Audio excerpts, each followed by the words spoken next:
Hello students आज हम research में शोध कार्य में अच्छे परीक्षण की विशेषताओं के बारे में जानने का प्रयास करेंगे। जैसा कि आप जानते हैं स्टूडेंट्स की जो अच्छे परीक्षण होते हैं, हमने पहले कल अच्छे परीक्षण की विशेषताओं के बारे में जानने का प्रयास किया था कि अच्छे परीक्षण की विशेषताएं क्या हैं। सेम उसी तरीके से शोध कार्य में भी अच्छे परीक्षण की जो विशेषताएं होती हैं या उनके जो अंग होते हैं वो कुछ टाइप के होते हैं, वो हम आज देखेंगे। चूँकि हमने उसमें केवल अच्छे परीक्षण की विशेषताओं के बारे में, अब हम जो जैसे हम क्या करते हैं, रिसर्च करते हैं। क्योंकि हम रिसर्च में पढ़ रहे हैं तो रिसर्च में किस तरीके से शोध परीक्षण के विशेषताएं उनके बारे में अध्ययन करेंगे। जैसा कि आप जानते हैं स्टूडेंट्स कि एक अच्छा परीक्षण वैध, विश्वसनीय और व्यवहारिक पर खरा उतरना चाहिए। कैसा होना चाहिए? वैध भी हो, विश्वसनीय भी हो और व्यवहारिक भी हो। तो इसीलिए उत्तम परीक्षण में दो मुख्य बातें होती हैं, वो व्यवहारिक कसौटी पर भी उतरे और वो तकनीकी कसौटी पर भी उत्तम रूप से उतरे। तो ये जो दो बातें हैं ये बहुत ज़्यादा मुख्य हैं। हमें क्या देखना है? व्यवहारिक कसौटी, प्रैक्टिकल जो कसौटी है हमारी उस पर अच्छा हो और उसी तरीके से तकनीकी कसौटी पर अच्छा हो। तो ये दोनों तरीके की मुख्य बातें होती हैं अच्छे परीक्षण में। हमने पहले क्या देखा था, अधिकतर उसमें जो थे अच्छे परीक्षण की विशेषता में हमने तकनीकी पॉइंट्स को देखा था, जिसमें हमने वैधता को देखा था,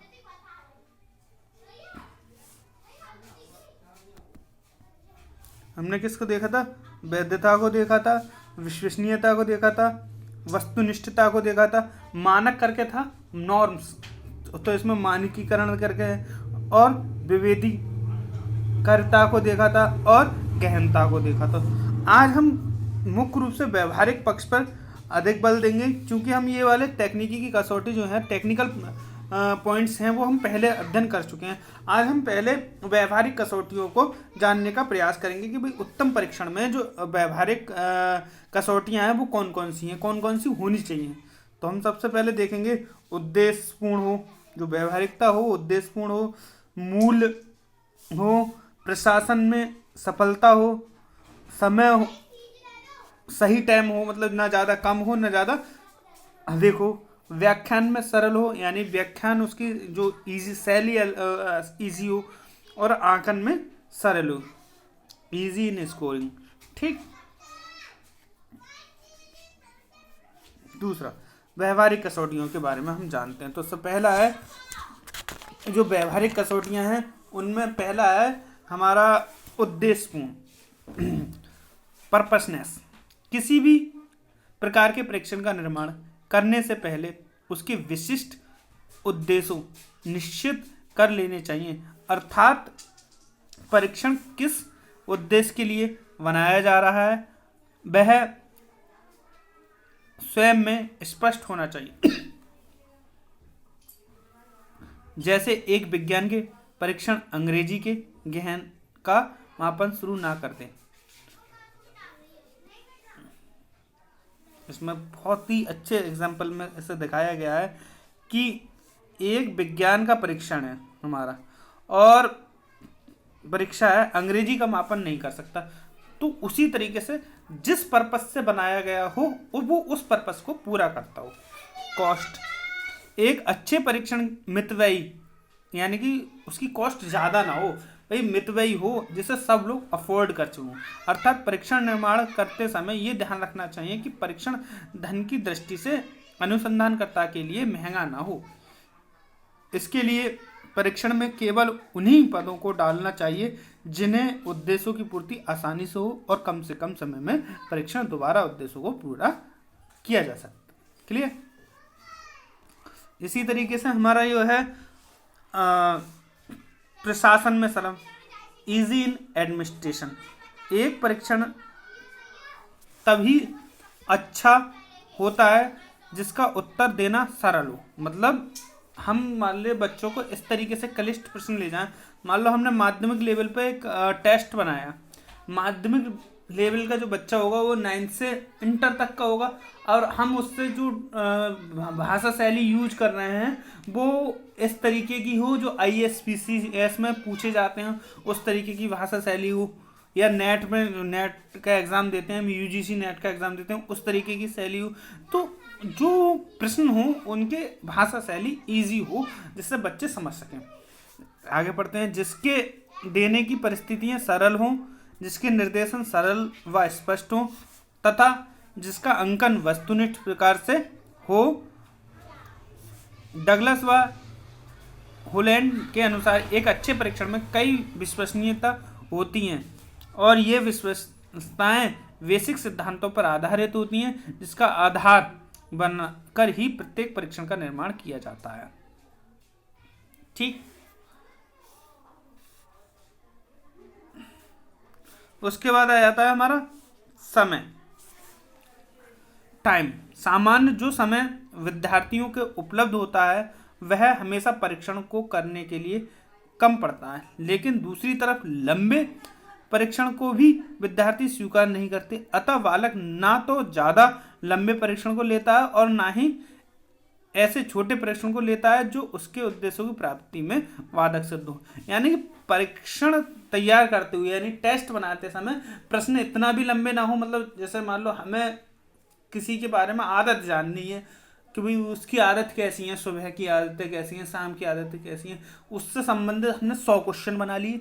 भैया आदत जाने 20-25 क्वेश्चन में आदत का पता चल जाएगा। तो उस तरीके से अरेंजमेंट होना चाहिए, क्योंकि वो ज़्यादा क्वेश्चन ना हो, जो ज़रूरत है वही क्वेश्चन हो। अब एक परीक्षण के लिए क्या समय सीमा हो, ये निश्चित करने के लिए सामान्य समूह, एवरेज समूह के 10% विद्यार्थी पर एक परीक्षण लें, व जिसका समय ले उतना ही समय उन्हें दें। मतलब एक एवरेज ग्रुप बनाया जाए और वो जितना समय ले रहे हैं, मान लो आधे घंटे का समय ले रहे हैं तो आधे घंटे का समय यूज करा जाए। ठीक। उसके बाद आ जाता है व्याख्यान में सरल, इजी टू इंटरप्रिटेशन। कोई भी परीक्षण व्याख्यान की दृष्टि से सरल होना चाहिए। दूसरे शब्दों में विद्यार्थियों को दिए गए अंकों को सरल अंकों की व्याख्या करने के लिए अध्यापक को किसी उच्च सांख्यिकी सूत्र, हाई स्टैटिकल फॉर्मूले का प्रयोग न करना पड़े। एक अच्छा परीक्षण वही होता है जो कक्षा में अध्यापक द्वारा सरल या आसानी से व्याख्यात किया जा सके। यानी कि हमारा जो परीक्षण है उसकी जो व्याख्या करी जाए तो उसके लिए कोई कठिन टेस्ट की जरूरत ना हो, सरल फॉर्मूले से हो जाए जिसे बच्चे समझ सके। अब आ जाता है व्याख्या। ये तो थोड़ा सा गलत हो रहा है स्टूडेंट्स, ये है व्याख्यान में सरल।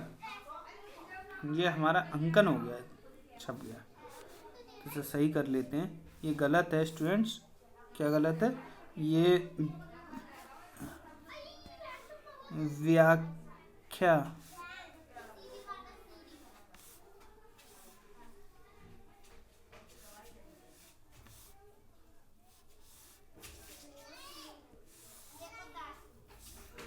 ये व्याख्या है, अंकन नहीं है।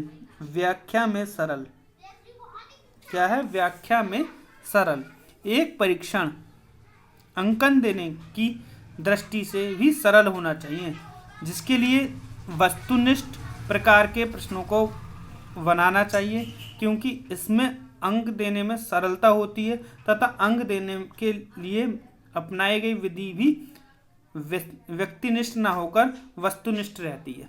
ठीक। नेक्स्ट है स्वीकार्यता।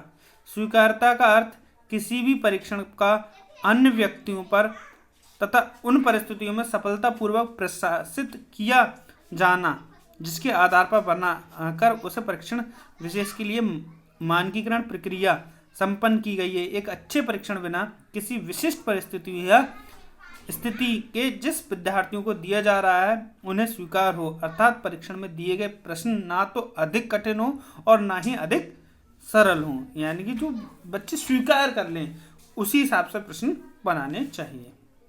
क्लियर?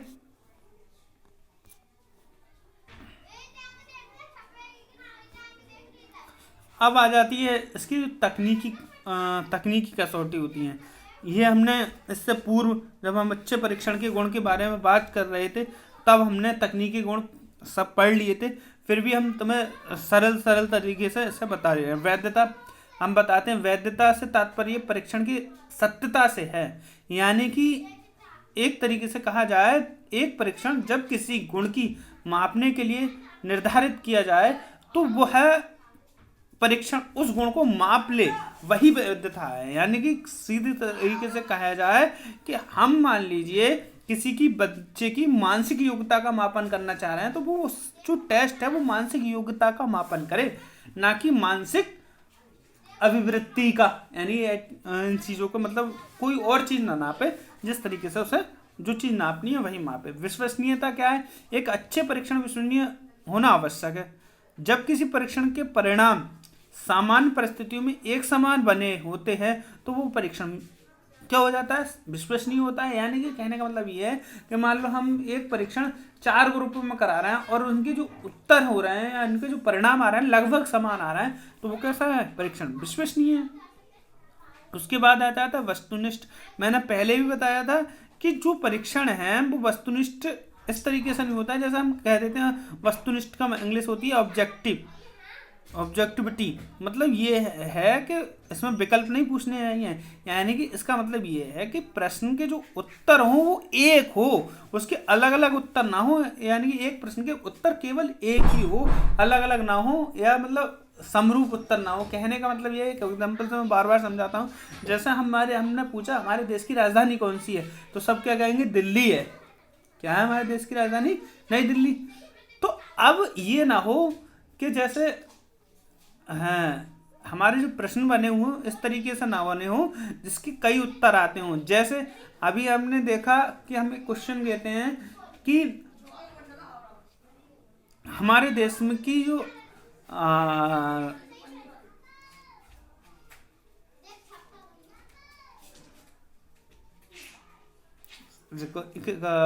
सुपर टेट का एक क्वेश्चन है कि हमारे देश में जो संविधान सभा थी उसके प्रथम अध्यक्ष कौन थे? तो प्रथम अध्यक्ष कौन थे? सत्यता सिन्हा। तो अब जो दूसरा कौन थे? स्थायी सदस्य अध्यक्ष कौन थे? डॉक्टर राजेंद्र प्रसाद। तो अब ये क्लियर होना चाहिए कि जो प्रश्न हो कि जो सुपर टेट में प्रथम अध्यक्ष पूछे थे तो डॉक्टर सचिता सिन्हा हो गए। तो ये उस तरीके से पूछा जाना चाहिए जिससे दोनों क्लियर हो जाए, स्थायी या अस्थायी, तो इस तरीके से क्लियर होनी चाहिए। मानवीयकरण यानी स्टैंडर्ड टेस्ट हो, ऐसा ना हो कि सब लोग इसे कर सकें। एक मानवीय परीक्षण जिसकी प्रक्रिया उत्पादन अनेक निश्चित नियमों के आधार पर बनी हो। विभेदीकरण से तात्पर्य परीक्षण के वह गुण से जिसके द्वारा परीक्षण पढ़ने तेज सामान्य पिछड़े विद्यार्थियों काफ़ी मतलब सब में डिफरेंस कर पाए। मतलब कहने का मतलब ये है इसमें डिफरेंस कर पाए। अब आ जाती है हमारी गहनता का अर्थ है कि जो परीक्षण हो वो गहन दृष्टिकोण से बनाया गया हो जो हर किसी पर लागू हो। कठिनाई स्तर कठिन हो ज़्यादा, और मतलब कहने का मतलब है जिसमें अधिकतर बच्चे सामान्य दृष्टि से देखा जाता है कि सामान्य बच्चे जो होते हैं 66% होते हैं लगभग एनपीसी कर्व से, और 17% उच्च श्रेणी के होते हैं और 17% निम्न कोटि के होते हैं। तो परीक्षण उसी तरीके से होना चाहिए। ठीक है। सहजता, परीक्षण को सभी लोग सहजता से समझ सकें और उसे कर सकें। यही हो गए हमारे अच्छे परीक्षण की विशेषता शोध कार्य के लिए। Thank you very much.